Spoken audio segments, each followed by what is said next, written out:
अस्सलाम वालेकुम, welcome to another video. कोई नूर, वो हीरा जो बादशाहों को ले डूबा। ये सिर्फ एक हीरा नहीं, ये एक बोझ है, एक लानत है, एक तबाही है। जो भी इसे पहनता है, इसका अंजाम बर्बादी के सिवा कुछ नहीं होता। ये हीरा जंगों की वजह बना, सल्तनतें इसके लिए उजड़ गए और बादशाहों को बेमौत मारा गया। ये दुनिया के सबसे कीमती हीरे में से एक है, लेकिन जो इसे अपनी मलकियत समझता है, दरअसल वही इसका कैदी बन जाता है। मुगल बादशाह बाबर ने अपनी बाबरनामा में कोहिनूर का जिक्र किया है कि यह सबसे कीमती खजाना था।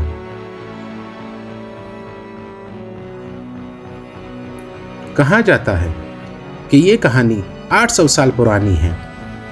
जनूबी हिंदुस्तान के ज़मीन ने जब कोहिनूर को जन्म दिया तो ये माज एक हीरा नहीं था, ये ताकत की इलामत था।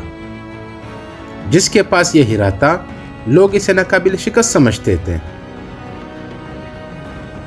13 सदी में कोहिनूर को काकतीय सल्तनत के हिंदू राजाओं ने अपनी ताजपोशी का हिस्सा बनाया और यहाँ से एक पुरस्कारियत रवायत चली। ये हीरा सिर्फ देवताओं की बख्शिश है। अगर किसी आम इंसान ने इसे गलत नियत से पहना तो वो बर्बाद हो जाएगा। लेकिन क्या वाकई ये सच था या माज एक अफसाना? अब बात करते हैं मुगलों का दौर, ताकत, तख्त और धोखा। फिर वक्त बदला और एक नया दौर आया, ताकतवर मुगलों की सुल्तनत, जहां ताजमहल जैसे अजूबे बने, जहां बादशाहों की शान और शौकत दुनिया भर में मशहूर थी और जहां कोहिनूर की चमक एक नए अंदाज में उभरी। बाबर ने इसे सल्तनत की सबसे कीमती खजाने के तौर पर अपनी यादाश्तों में लिखा। शाहजहां ने इसे तख्त ताउस में जुड़वा दिया ताकि दुनिया को पता चले कि मुगलों की ताकत कितनी अजीम है।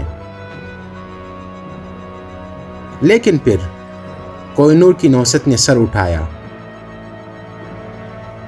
औरंगजेब के बाद मुगल सल्तनत कमज़ोर पड़ने लगी, जंगे हुए, साजिशें बढ़ गए और सल्तनत बिखरने लगी।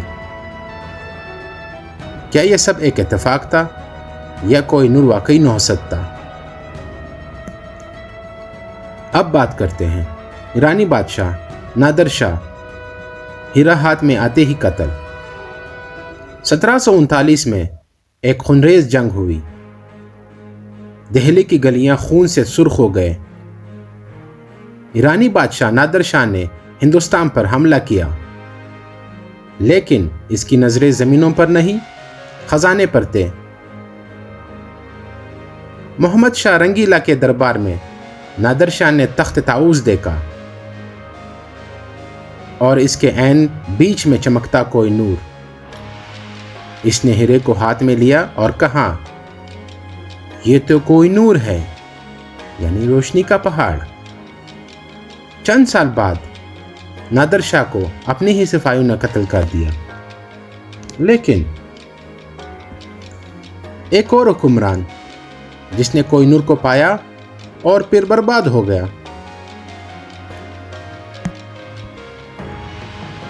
किताब तारीख फरिश्ता में जिक्र है कि नादर शाह ने मुगल खजाने से ये हीरा लिया था। फिर वक्त का पहिया घुमा और कोहिनूर लाहौर पहुंच गया। सिखों के महाराजा रंजीत सिंह ने इस हीरे को अपनी पगड़ी में लगा लिया और कहा, यह पंजाब की शान है। लेकिन क्या वाकई उन्होंने ऐसा कहा था? फिर 1839 में रंजीत सिंह की अचानक मौत हो गई।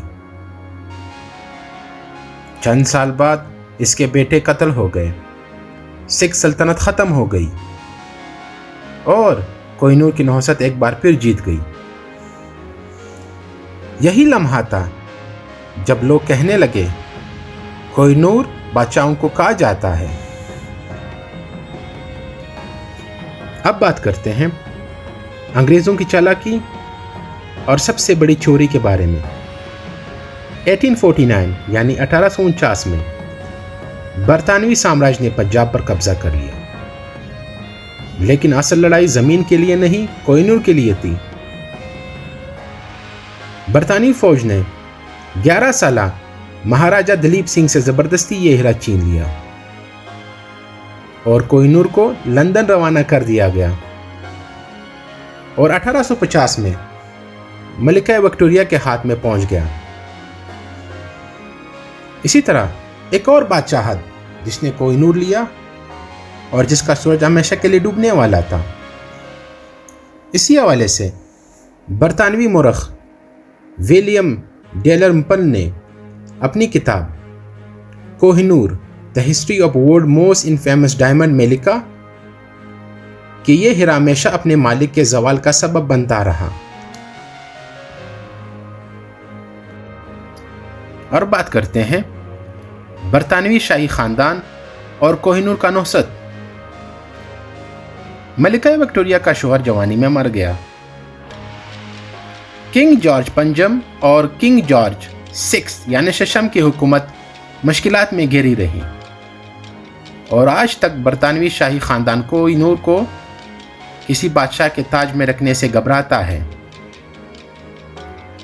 यह हीरा सिर्फ मलिका के ताज में रखा जाता है क्योंकि कहा जाता है कि अगर किसी मर्द ने इसे पहना तो इसकी सल्तनत खत्म हो जाएगी। ब्रिटिश म्यूजियम जर्नल के मुताबिक शाही खानदान ने इस लानत को संजीदगी से लिया और इस हीरे को हमेशा मलिका के ताज में रखा। और आखिर में बात करते हैं, क्या कोह नूर कभी बरसगीर वापस आएगा या हमेशा के लिए लंदन के ताज में कैद रहेगा? भारत और पाकिस्तान दोनों इसे वापस मांग रहे हैं। बरतानवी हुकूमत इसे देने से इनकार करती है, लेकिन क्या ये वाकई इनका है या सिर्फ एक तारीखी चोरी? ईस्ट इंडिया कंपनी के सरकारी रिकॉर्ड में दर्ज है कि हीरा जबरदस्ती कब्जे में लिया गया था, तोहफा नहीं था। 2016 में भारतीय हुकूमत ने बरतानवी हुकूमत से कोह नूर वापस करने की दरख्वास्त की थी, जो रद्द कर दी गई थी।